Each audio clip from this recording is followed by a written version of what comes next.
সবচেয়ে গুরুত্বপূর্ণ পদ। আগামী জাতীয় নির্বাচনে কাতার প্রবাসীদের পোস্টাল ব্যালটের মাধ্যমে ভোট প্রদানে উৎসাহিত করতে এবং এই প্রক্রিয়া সম্পর্কে অবহিত করতে এক মতবিনিময় সভা অনুষ্ঠিত হয়েছে কাতারের বাংলাদেশ দূতাবাসে।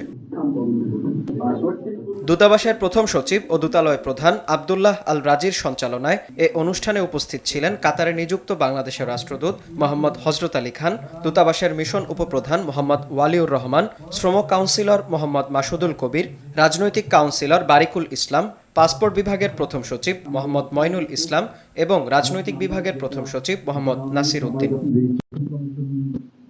সভায় কাতারে কর্মরত বাংলাদেশ কমিউনিটির বিশিষ্ট ব্যক্তিবর্গ, প্রবাসী বাংলাদেশি ও গণমাধ্যম কর্মীদের বিভিন্ন প্রশ্নের উত্তর দেন দেশটিতে নিযুক্ত বাংলাদেশের রাষ্ট্রদূত মোহাম্মদ হযরত আলী খান। প্রবাসীদের ভোটাধিকার নিশ্চিত করতে দূতাবাসের গৃহীত উদ্যোগগুলো এবং পোস্টাল ব্যালট প্রক্রিয়ার বিভিন্ন ধাপ তুলে ধরেন রাষ্ট্রদূত।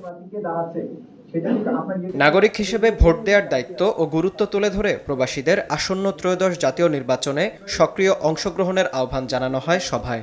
এ সময় পোস্টাল ব্যালট প্রক্রিয়াকে আরও সহজ ও কার্যকর করার প্রতিশ্রুতিও দেয়া হয় দূতাবাসের পক্ষ থেকে। এদিকে দূতাবাসের এমন আশ্বাস পেয়ে বেশ আনন্দিত প্রবাসীরা।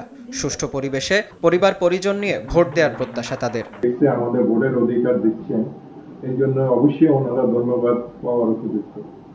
কারণ আজকে এত বছর আমরা স্বাধীন হয়েছি কিন্তু আমরা ভোটের অধিকার পাইনি। আমার কাতারে 40 বছর এই প্রথম এখান থেকে ভোট দিব। তো এর থেকে খুশির খবর কিছু হইতে পারে না। আমার বাচ্চারাও প্রথম ভোটার হয়েছে এবং তারাও এবার এনআইডি বানাইয়া এবার তারাও ভোট দিবে। তো তারাও খুশি এবং আমার বন্ধু বান্ধব যারা আছে সবাই খুশি। কারণ এটা আমাদের জন্য একটা বড় পাওয়া। একজন নাগরিকের সবচেয়ে অধিকার হলো ভোটার অধিকার।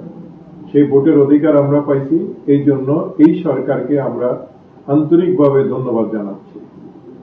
এবং আরেকটু ধন্যবাদ জানাইতে চাই এম্বাসিকে, যেন ওনা প্রপার ওয়ে এটা সার্কুলার করে এবং সবার মধ্যে যেন এটা জানাজানি হয়ে যায় যে এখান থেকে আমরা ভোট দিতে পারবো যাদের এনআইডি আছে, এবং যারা এনআইডি করে নাই তারা যেন এনআইডি করে নেয়। আগামী ত্রয়োদশ জাতীয় নির্বাচনে প্রবাসীদের ভোটের জন্য যে আয়োজন করেছে ইন্টেরিয়র গভর্নমেন্ট, আমরা তাদেরকে ধন্যবাদ জানাই যাতে প্রবাসীরা ভোট দিতে পারে।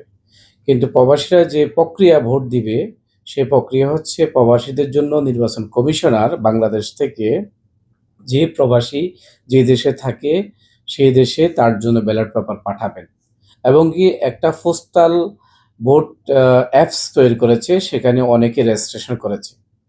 আমি কাতার প্রবাসী হিসেবে বলতেছি, কাতারে টোটাল 4 লক্ষ বাংলাদেশি প্রবাসী আছে। তার মধ্যে অধিকাংশই হচ্ছে লেবার শ্রেণীতে বিভিন্ন কোম্পানিতে জব করে, আর কিছু আছে ফ্যামিলি এবং এক্সিকিউটিভ লেভেলে জব করে। কিন্তু আমাদের যে অ্যাপসটা তৈরি করেছে বাংলাদেশ নির্বাচন কমিশনার, সেখানে একটা অপশন দিয়েছে পোস্টাল কোড ম্যান্ডেটরি, কিন্তু প্রবাসীদের প্রত্যেকের এখানে পোস্টাল কোড নাই। আমার জানা মতে শতকরা 1% কিংবা 2% ব্যক্তিদের পোস্টাল কোডটা আছে। বিনিয়ামিন, RTV।